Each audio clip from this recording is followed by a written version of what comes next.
Airsoft GI would like to thank our sponsors.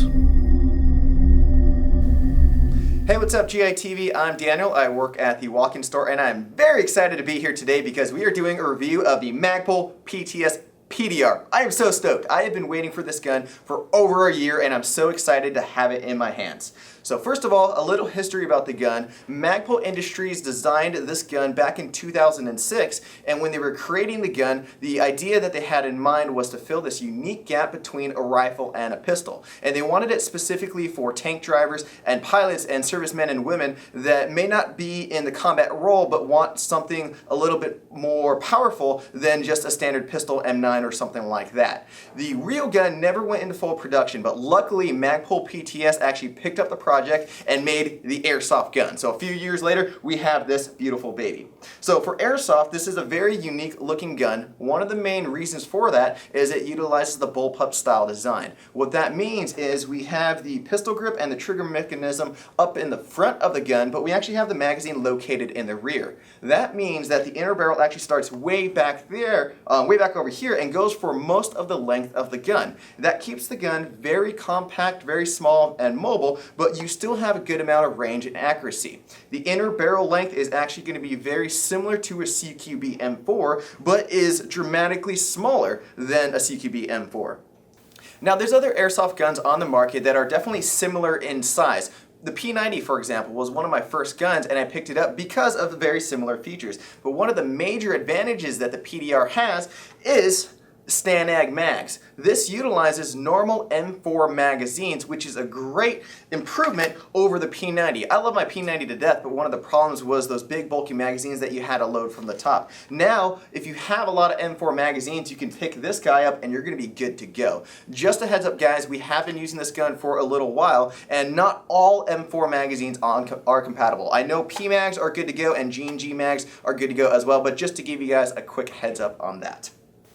Alright, moving on to the features of the gun, we are going to have fully ambidextrous controls, such as the magazine release. This is actually located in the exact same location as an M4, and Magpul designed it specifically that way, where if you're familiar with M4s, you can drop that magazine out very easily and very quickly. So that is mimicked on the left and right side. We do have a charging handle that is also ambidextrous. That is just merely aesthetics and has no function. The other cool thing that Magpul PTS added into the Airsoft version is the ejection port that can actually be switched from side to side. In real life, the real gun would be ejecting brass shells, and so the ejection port would need to be switched from the left or right side where you don't want brass shooting in your face. So this is also aesthetics, but it's kind of a cool, authentic feature that Magpul PTS added into the gun itself.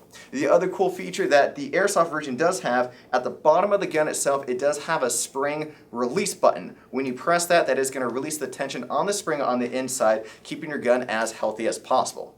We do have a very adjustable hop-up, which is going to be located right underneath the cheek rest. To access that, you're going to press a little button on the back of the rail, release the cheek rest, and your hop-up adjustment is going to be right in there. Now this gun is going to work very similar to a Glock in the fact that it does not have a switch safety, but it does have a trigger safety. It's also going to have a two-stage trigger, meaning when you pull the trigger back halfway, that is only going to be semi-automatic, firing one shot, but when you pull it back all the way, it is going to fire in fully automatic. Alright, now as awesome as this gun is, and as much as I love it, I do have a few minor gripes about it. First of all, the battery compartment. The battery compartment is probably the smallest I've ever seen when it comes to Airsoft. The battery is going to be hidden in the pistol grip itself, and you do have to remove this end cap to access it, and you're going to have to use a 7.4 LiPo. I don't see any way whatsoever for a nickel metal hydrate to fit in there. Also, talking about the grip, it is relatively small, where I have smaller sized hands, and I can get my hands around it pretty comfortably, but you can see that half my pinky is starting to slip off on the side. So if you do have bigger sized hands, just a heads up that this gun is very, very small and compact. Alright, so this is just a sample of the PDR, but it's very close to the final production model. We did chronograph the gun to be shooting around 350 FPS. The gun also does come with a quick spring change feature. What that means is you can actually change the spring very quickly to have a higher or a lower FPS as you desire. The internals of the gun have actually already been taken apart by myself and Frank, and we have uploaded another video on that. So look in the description below for a link to that video where we just talk entirely about the internals of the gun.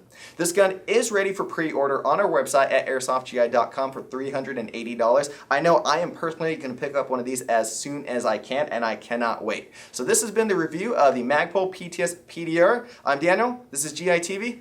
Thanks for watching, guys.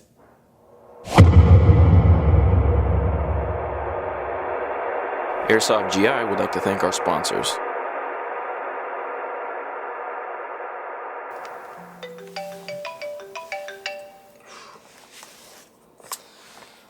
Hey, what's going on, man? No, I just got back into town. Yeah, I got this head cold thing going on.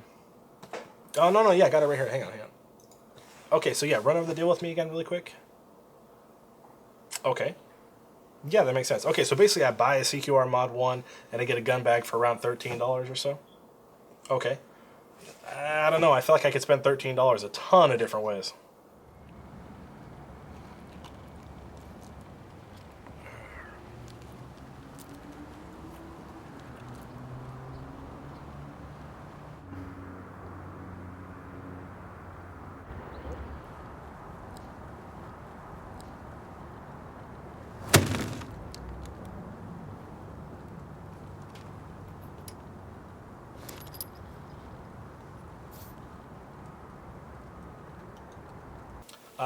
No, on second thought, we should definitely get the gun bag. That's going to be a much better choice, so we'll go with that one instead.